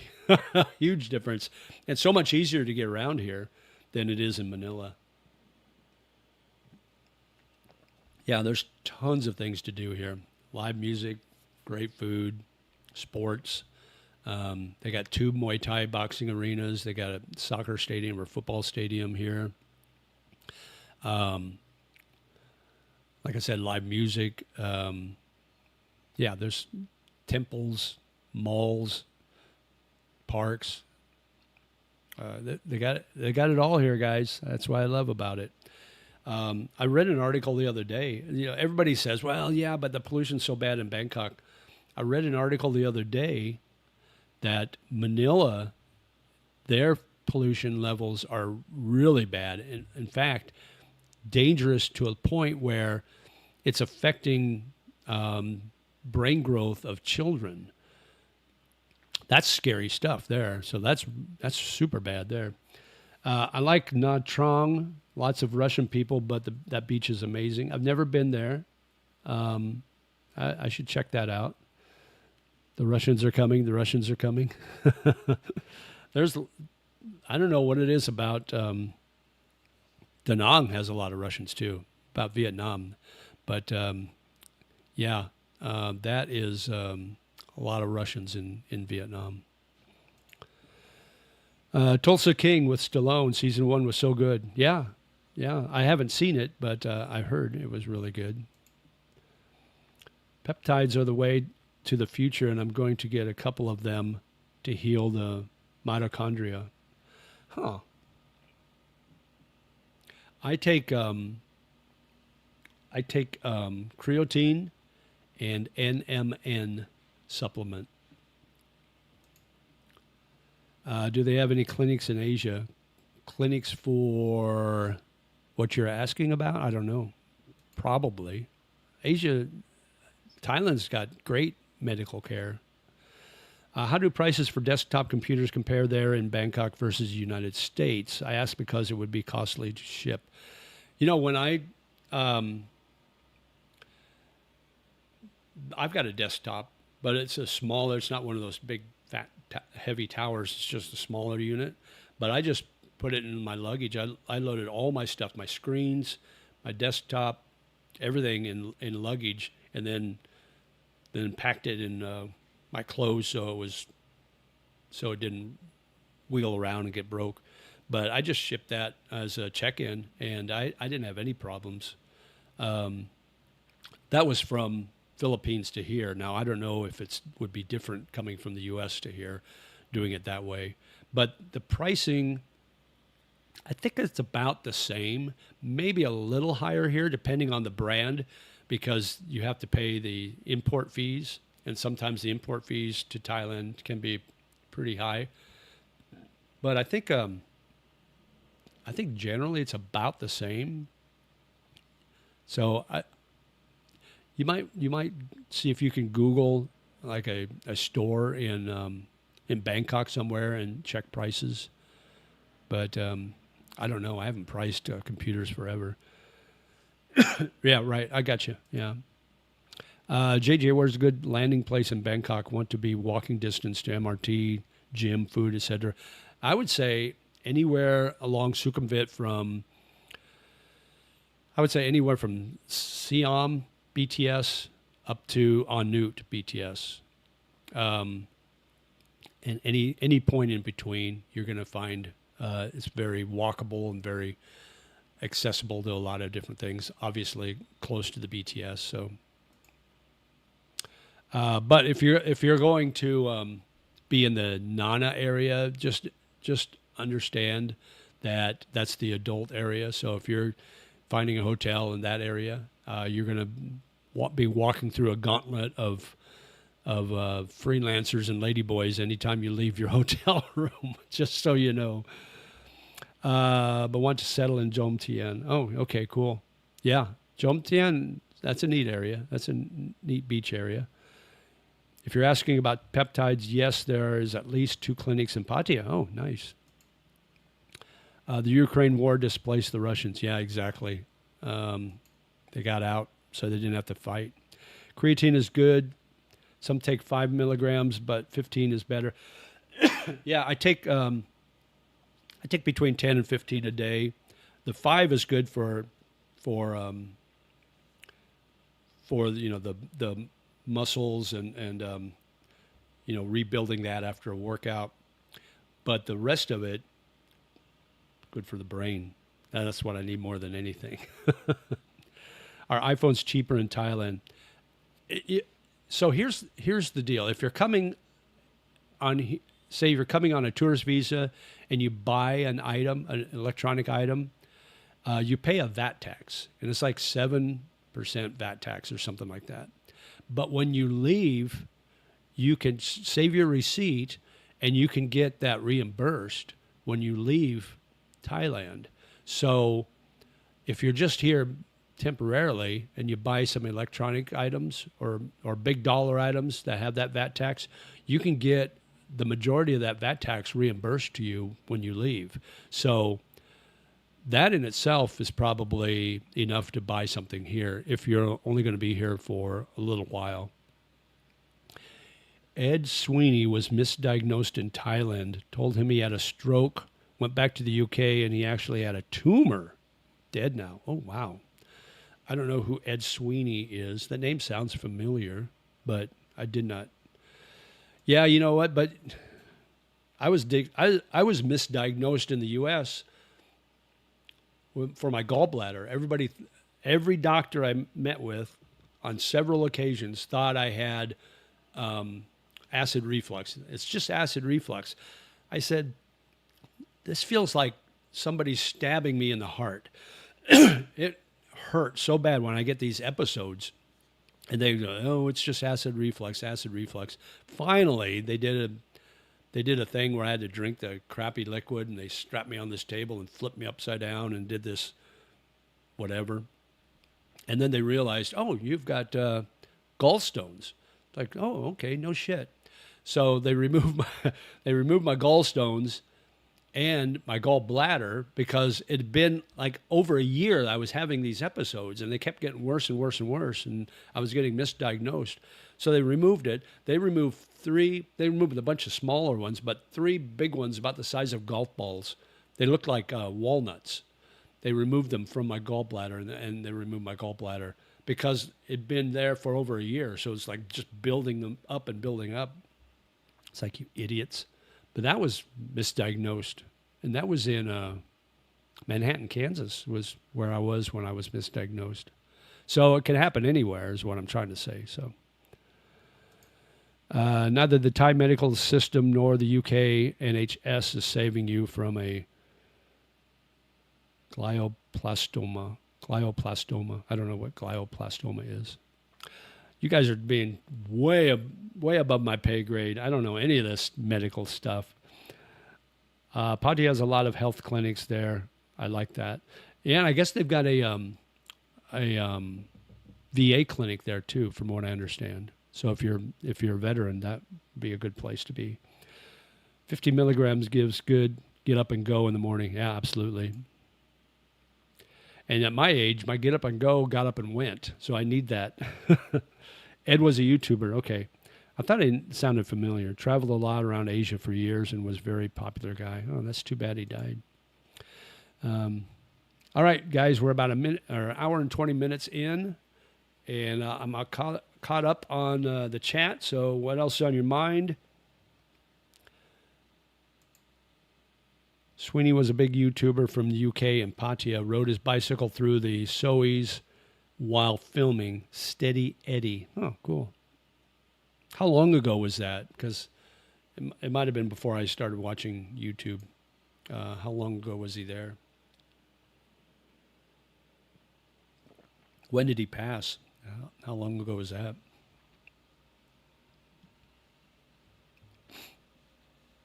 Mm-hmm.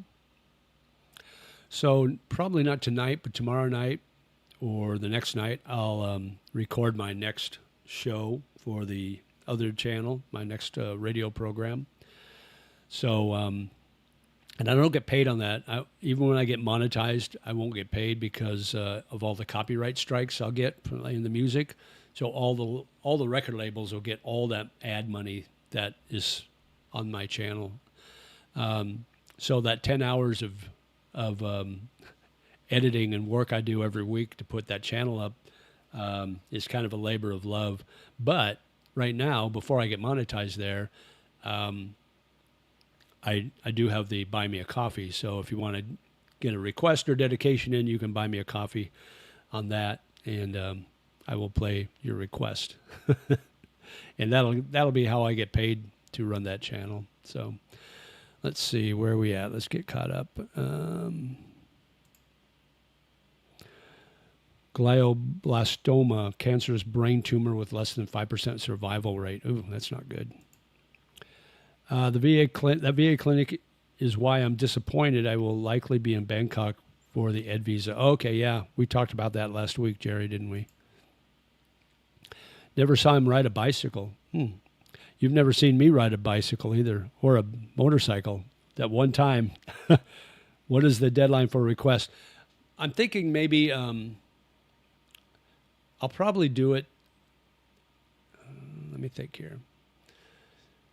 I'll probably do it Thursday night. I'll probably record my show Thursday night and then do the editing Friday. And then I'll post on either Saturday night or Sunday morning. So you've got until probably Thursday night Thailand time to get your request in. So I'm thinking that's probably a good schedule. Died in the UK last year. He had been visiting Thailand since the 90s. Oh, wow. You have favorite bands that you wish to play in your radio mix? Well, so my my playlist, let me think off the top of my head, what did I play this morning or for my first show? My first song was one of my favorite 80s songs. That was Tears for Fears, Everybody Wants to Rule the World. That was the first song I played. I played Human League, I think. I played Kim Carnes, Total Eclipse of the Heart. Well, not Kim Carnes, Bonnie Tyler, Total Eclipse of the Heart. I played some Hall & Oates. I played Katrina and the Waves, Walking on Sunshine. I played some Supertramp. I played, God, I played a bunch of music. I can't think of it right off the top of my head. But, yeah, favorite 80s songs probably would be any of those. 70s songs, I like the good rock and roll stuff, you know, Bob Seger, REO Speedwagon, Steve Miller Band, BTO, Bachman Turner, Overweight, you know, all those good ones. Alice Cooper, yeah, all those stuff from the 70s I love. 60s, all Beatles, for sure. University of Kansas is a good medical center. I'm surprised. Glio is a brain tumor. Well, this wasn't the University of Kansas. This was in Manhattan, which would be Kansas State. And I didn't go to the medical center. I just went to the regular hospital there. I can't even remember the name. Thanks. No problem, Kiki and Jasmine. Thanks a lot. Rush. I played Rush. I played Tom Sawyer, which was awesome. Were you listening? I love Rush, yeah. You didn't have to mention Bonnie Tyler. I'm sorry. You get a little PTSD on that song, do you? Chesney Hawkes had a great song in the late 80s. Chesney Hawkes. That name does sound familiar. One hit wonder. I'm going to have to look it up. I'll probably know it when I see the name. Chesney Hawkes. Don't tell me. Chesney Hawkes.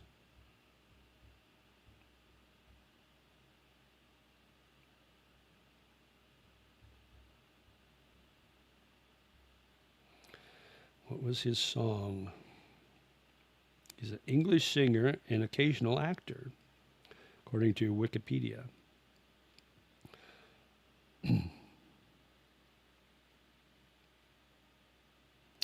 Let me look here. What is his discography? Buddy song in 1991. That's the first thing he did. So there's nothing in the 80s. Are you talking about that song, Buddy's song? That's 1991 when that came out.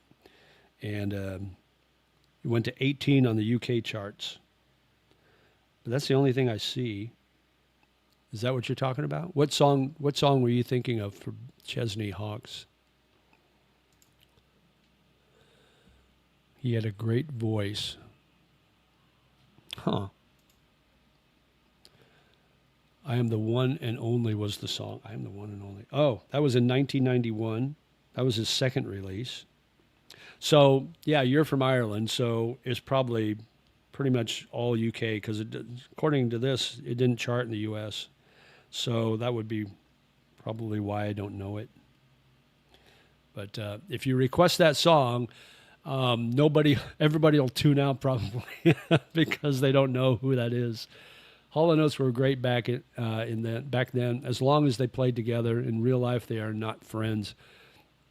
They have had an extensive lawsuit in regard to their music rights with one another. Yeah, kind of like Simon and Garfunkel. Those guys don't like each other anymore either. Thought it was earlier, actually. Well, according to Wikipedia, it was 91, so I don't know. It could have been. Wikipedia has been known to be wrong, just like AI. But I'll have to listen to it and see if I recognize it at all. But it doesn't ring a bell. But yeah, I think, what did I play? I played a Rich Girl, which is 70s music. But I played that because it's a great song to come out of a jingle in radio because it's a cold open. There's no intro. So it goes from the jingle right into "You're a Rich Girl," and just sounds so good on radio coming out of a jingle. That's my Radiohead mindset. So that's my DJ thinking. But so yeah, I'll just start getting my playlist together for next show. I'll probably record it Thursday night. If not Thursday night, maybe Friday night. Friday night's kind of my night to go out and cut loose with the guys. I did play ABBA 70s. I said I'd go back into the 70s a little bit. So, yeah. I played Dancing Queen. Everybody loves that song, right? Right? Maybe not. I like it. It's my song, my show. When was Dancing Queen? It was like 78, 76, something like that. I think it was 76. When did that come out? Dancing Queen, 76. Yeah. But it was huge. Huge hit. And it's probably bigger now than it was back then. Everybody plays it here in Southeast Asia, all the bars. Do you go out for live music in Bangkok? Absolutely. There's so many good live music scenes here. There's this new bar that we go to now, usually on Friday nights. It's called Natural Mystic Live Music Bar. And it's on the Prakanong BTS. It's off that. It's just past Sukhumvit 71. And it's on the left side. And they have a band that plays there I think Thursday through Sunday night they play there live. And they're a really good band. It's like a 6-piece band. They've got a male and a female vocal, keyboard player, drummer, guitar, and bass. And they do covers. And they do anything from, the mid-'90s back into the 60s.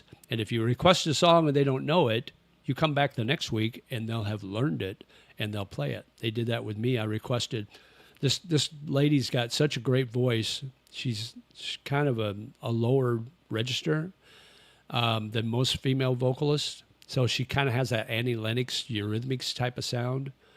So I requested Sweet Dreams, and they didn't know it that night, but they came back the next week and played it, and she sang it, and she did an excellent job. So you like Money, Money, Money by ABBA? Yeah. I like their first hit was my favorite of all, Waterloo, back in 1974. The first time I heard that song, it's like, I love this song. And that just, every time I hear that, it brings back memories. Will I play Depeche Mode? Yeah, absolutely. Just can't get enough. I might even get a little later Depeche Mode, like Personal Jesus and things like that. I think that was 89 maybe. But yeah, I love Depeche Mode. Can I request a shout out from Chris for another Rush tune? We'll see, Chris. But yeah, Rush is awesome. That reminds me of my college days. Rush was, that album was so big back then. Tom Sawyer. I played Tom Sawyer. Maybe next week I'll play Limelight. Who knows? I'll be requesting Martika Toy Soldiers. Absolutely.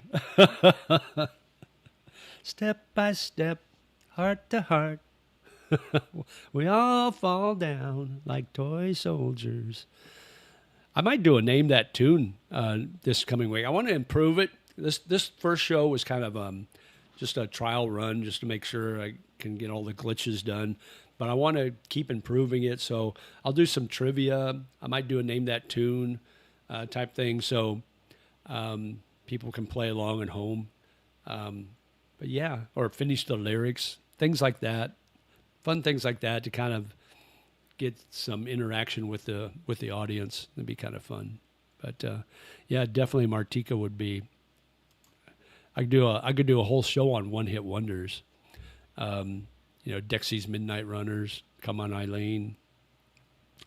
Let me see what else. Flock of Seagulls, I Ran. They did have a second minor hit, but that was basically it. Who else? What else? I played Our House by Madness. I played that today. That's a one-hit wonder. Nina, 99 Luftballons. Yeah, I'll play the German version of that. Yeah, that's a good song. What else am I missing? What other one-hit wonders? One of my favorites, Voices Carry by Till Tuesday. That's a great song. What else? What else is another? John Cafferty and the Beaver Brown Band, On the Dark Side, from Eddie and the Cruisers. I could do a movie soundtrack show too. I could do 2 hours on that easy. I'll just play all Kenny Loggins songs. I did Danger Zone today. That was one of them I played. In the 1980s, my buddies and I attended a Rush concert. Oh, cool. Got stuck in the traffic and missed the opening song, Tom Sawyer. Luckily, they replayed it in the finale. Oh, that's nice. Nice of them to do that. I saw a ZZ Top in concert, and they played LaGrange twice. But I think they were drunk and just didn't realize it. No, his mind is not for rent to any god or government. Yeah. Okay, Geddy Lee, sing it. No, his mind is not for rent. Good song, though. Great song. That's a great band. I can't believe they didn't have more albums out than what they did. If you had to pick the best three-piece band ever, probably Rush would be that, or the Police. Talk, It's My Life. Yeah, I like that. It's my life. Yeah, and not the Bon Jovi. It's My Life. It's the Talk. Even Talk by Talk is good.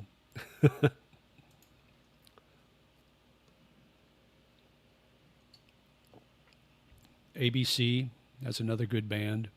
All those 80s new wave and punk rock band. Ramones. The Ramones are great. Devo. Are We Not Men? We Are Devo. Turning Japanese. Man, we could just go on and on and on thinking of good music. So, yeah, you guys are giving me ideas for my playlist for the next show. I'll show you what I got. Or I'll bring it up on my, where is it? Hang on a second. I will. list some of the ones I've got downloaded for future shows. Let me see. You guys, so here's one that's gotten really popular because of a TV show, Kate Bush Running Up That Hill. Really love that show. REM, Driver 8, I love that. New Order, Blue Monday. Let me move this over so I can see chat. I got to take my glasses off because it's too far away now. Or Bizarre Love Triangle by New Order. That's good. Pet Shop Boys. Love the Pet Shop Boys. Simply Red. If You Don't Know Me by Now. That's a great slow song. Or Holding Back the Years. Billy Idol. Got to do some Billy Idol. Eyes Without a Face. I love that. Tommy Two-Tone. There's another one-hit wonder. Jenny, 867-5309. Men Without Hats, Safety Dance. That's another one-hit wonder. Violent Femmes, Blister in the Sun. Eurythmics, Missionary Man, Would I Lie to You, Here Comes the Rain Again. All those. Those are great. Eurythmics is great. And Annie Lennox sang one of the songs in The Lord of the Rings.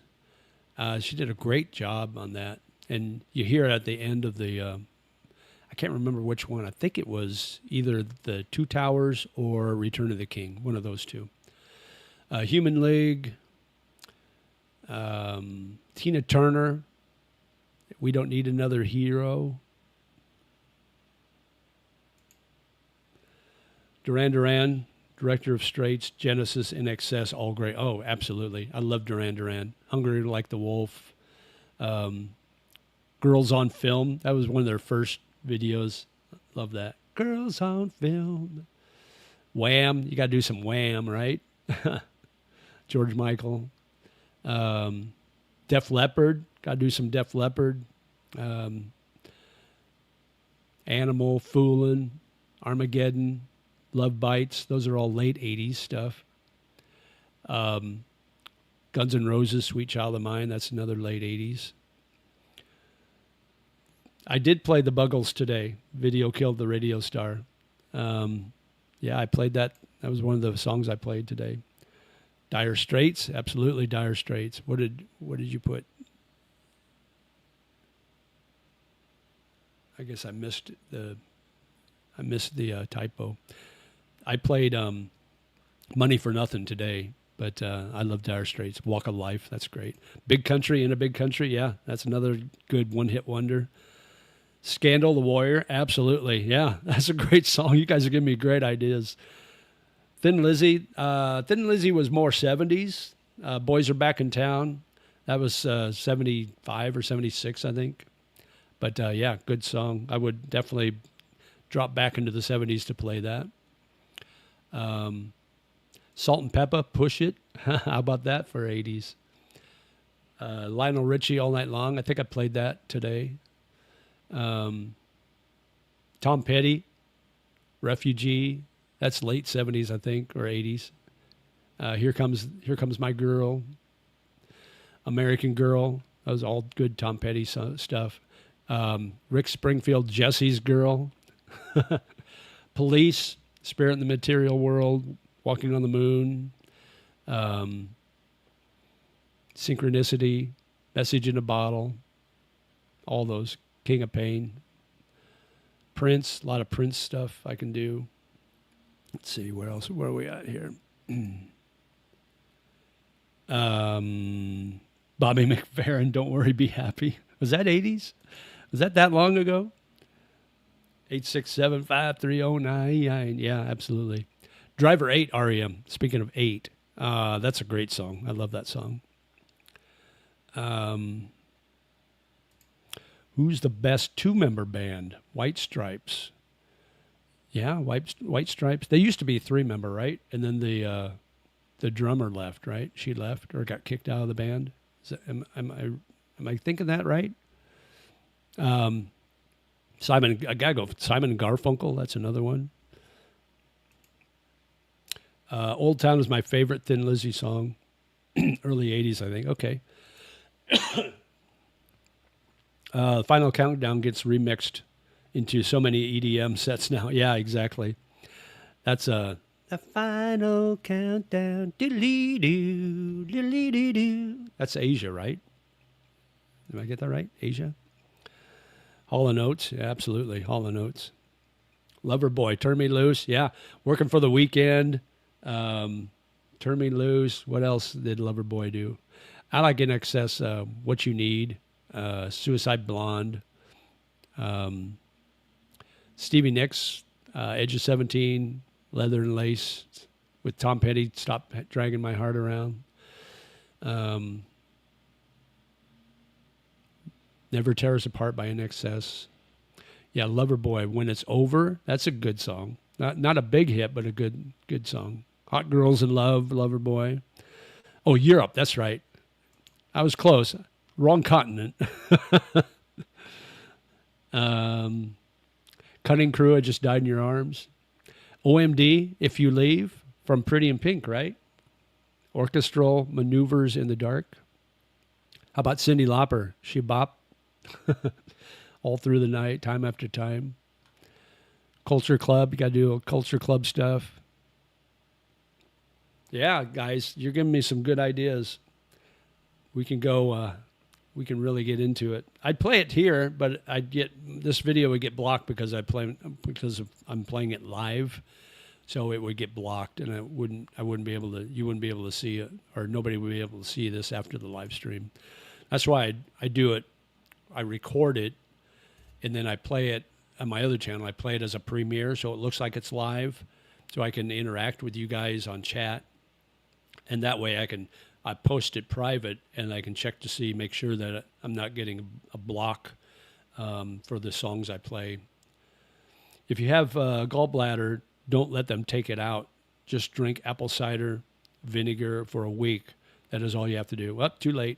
That was taken out like 30 years ago. Let's see, 97, I think. Yeah, almost 30 years ago. So, yeah, too late. Aerosmith, yeah, absolutely. Carlos Santana. Joey Tempest was the lead singer of Europe. I'll never forget that hair. Yeah. The year of the hair bands, man. Oh, you can do some Motley Crue, some Poison in the late 80s. What else?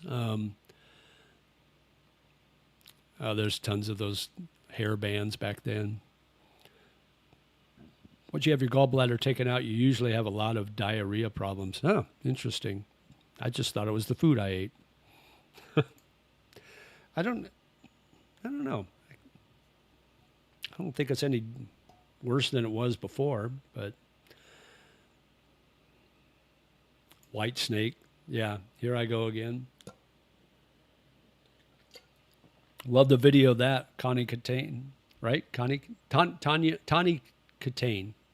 Tawny Catane, the model, is laid out on the hood of the car. Yeah, she is pretty hot. Like Kelly LeBrock in Weird Science. Oh, there's another Oingo Boingo, Weird Science. I could do that one. Yeah, Kelly LeBrock was pretty hot in that movie. Gosh, I could do a theme on John Hughes movies and do music just around John Hughes movies. Tawny passed away a few years ago. Yeah, I heard. That's sad. Man, she was hot back then, wasn't she? Phew. Oh, my God. That was, let's see, I was probably 28 when that video was out, maybe, something like that. Yeah, she was the shit for sure. The 1980s ruled as far as bands and concerts. 1980 average concert ticket price was $15. Today in 2026, average price is $22,000. There you go. There's a theme going here. He was married to her briefly. Oh, the lead singer for Whitesnake. Yeah, I think you're right. What was his name? It's like the Robert Plant wannabe. He had that hair just like Robert Plant's. I can't think what his name was, though. But yeah, she was pretty hot. Coverdale, that's right. Yeah, that's his last name.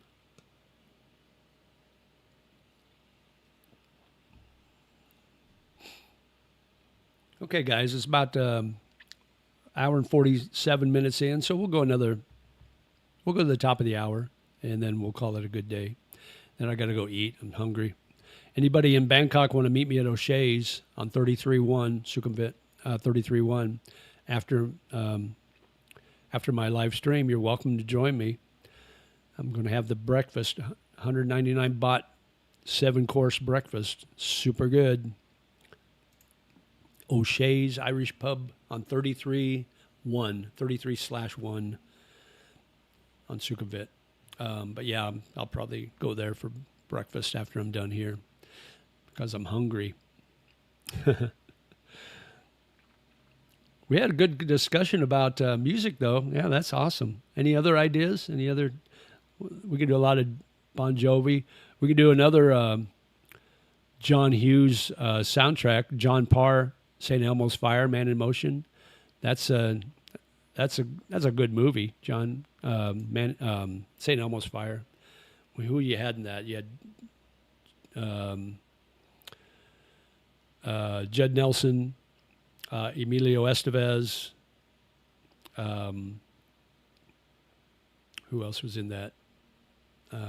Andrew McCarthy, I think his name was. Demi Moore. Who else was in that movie? Oh, Rob Lowe. A couple others. There's one girl that played she played in Breakfast Club too. God, I can't think what her name is in real life. But anyway, yeah, we could do that. Yeah, Queen, absolutely, Queen. Lots of Queen songs in the 80s, back in the 70s even. Panama. I played Panama this morning by Van Halen. Yeah, did that this morning. That was a fun song to rock out to. Who else? Could do a lot of Madonna if you guys like Madonna. Are you guys more into the pop 80s, rock 80s, or the new wave kind of punk new wave 80s like Depeche Mode type? Which is your genre more? Night Ranger. Night Ranger would be awesome. Sister Christian. Yeah, The Secret of My Success by Night Ranger from the movie with Michael J. Fox. Absolutely. And, there's another song. There's a trivia one for you. Oh, Yeah. Remember that song? I got to think who sang it now. Oh, Yeah.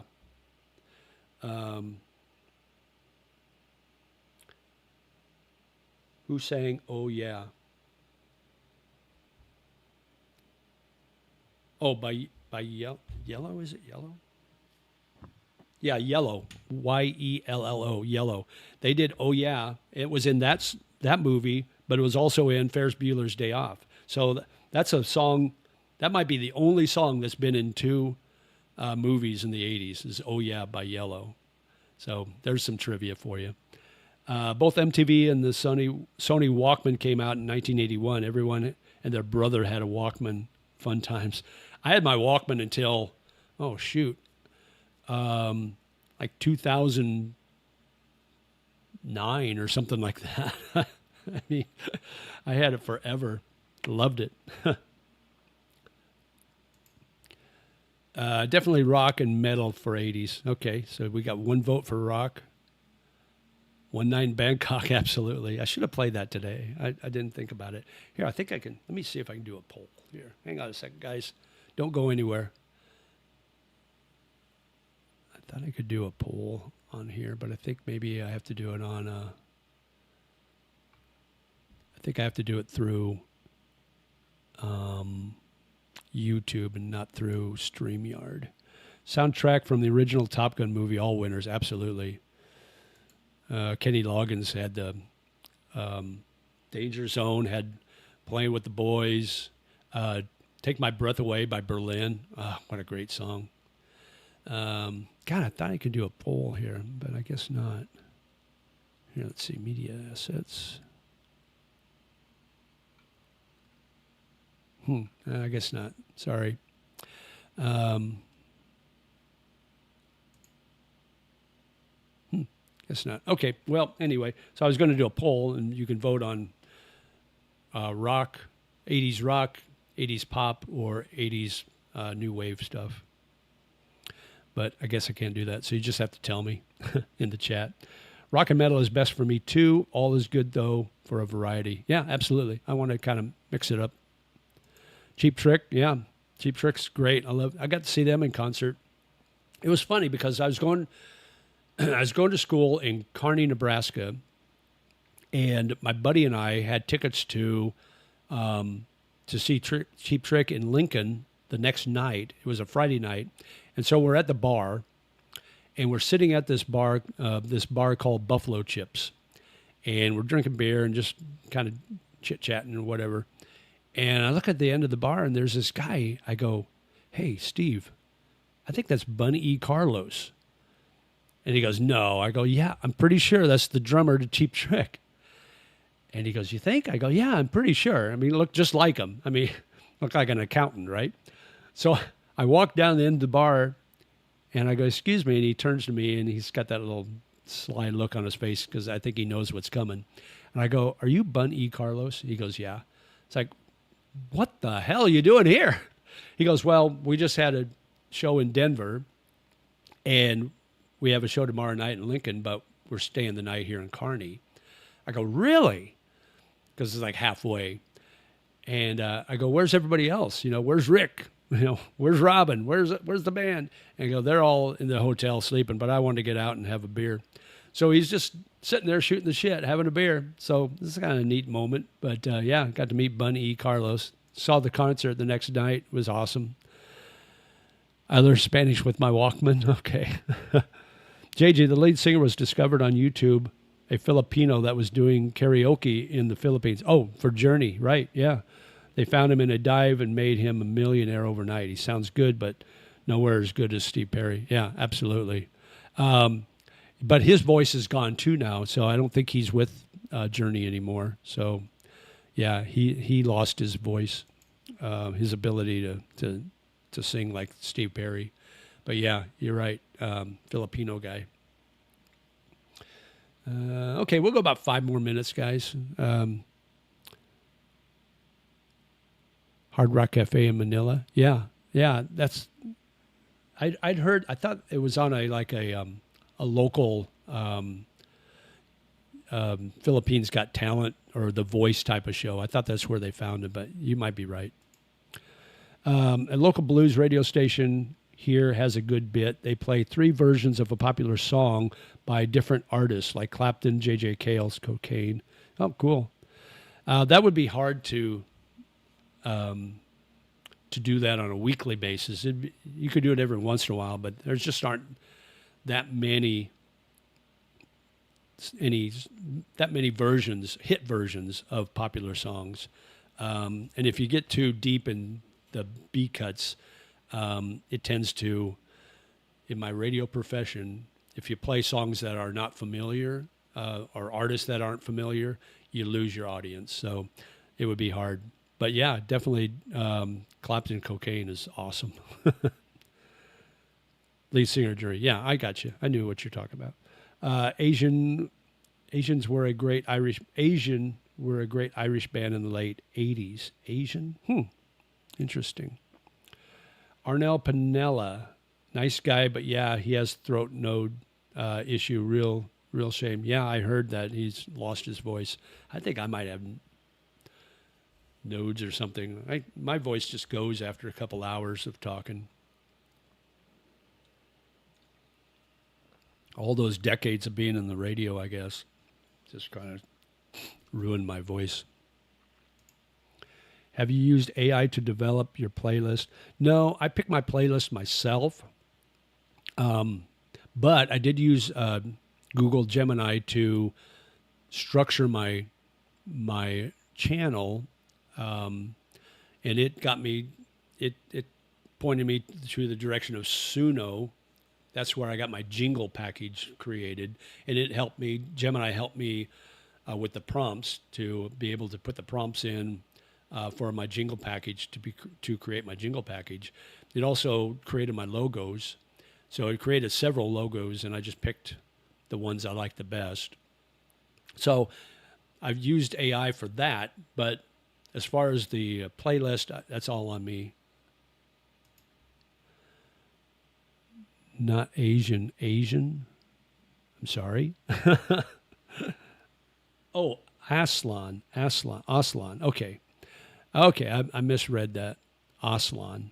Is that how you pronounce it? Aslan? Or Aslan? Aslan. It's me, my Midwestern accent. Yes, JJ, they take the gallbladder out like it is a tooth today, no questions. Yeah. I can't remember if I was in the hospital overnight or not back then, but that was like 30 years ago. But I know I had, you have these phantom pains. So for about a year afterwards, I'd get these, I feel like I was getting an onset of another gallbladder attack. And it's like, that can't be right. It's like, oh, shoot, they took my gallbladder out. They didn't need to. I mean, did they misdiagnose me again? So I always have these phantom pains, I guess. So, but that was going on for about a year afterwards. I was 15 when CDs started coming out in 1985. I was addicted. I bought them like crazy. I had the Sony Discman, loved it, awesome. Sony had the market cornered. Sorry, as a millennial, I will only rely on Spotify AI algorithm to recommend music to me. It consistently recommends bangers. The problem I had with Spotify is I'd go to a channel, or I'd start listening to a song I liked, and it'd build a playlist, but it would start playing these covers, and it wouldn't even be good covers. It would never play the original versions of the song. So it's like, Spotify, you're done. I'm no longer using Spotify anymore to listen to music. I use YouTube Music. The AI fatigue is very real. YouTube is definitely pushing it down people's throats. Yeah, I know what you mean. This whole YouTube algorithm thing is beyond me. I don't get it. I don't understand how to figure it out anymore. It's just so random. Can you remember what the first album was on CD? All the shops in the UK were full of it. The first album on CD, I don't know. And it could have been different in the UK. By the way, Mr. Roy Michael, hello. Thanks for coming on today. I don't know. Do you know the answer to that? I could probably Google it and figure it out, but it might be different for the UK than for where I grew up in the US. I can always ask. What was the first CD released in the UK? Oh, I played them today, if that's what you're thinking. Okay, you say it was Dire Straits Brothers at Arms. Okay. Oh, that'd be cool. I've got, according to AI, ABBA The Visitors is often cited as one of the first, if not the first, CD ever pressed in 1982, officially launched in the UK in March of 1983. Early adopted albums and notable pressings to CD included The Visitors, Billy Joel's 52nd Street, Frank Zappa's Overnight Sensation. So, interesting. But Dire Straits probably been right there, I would guess.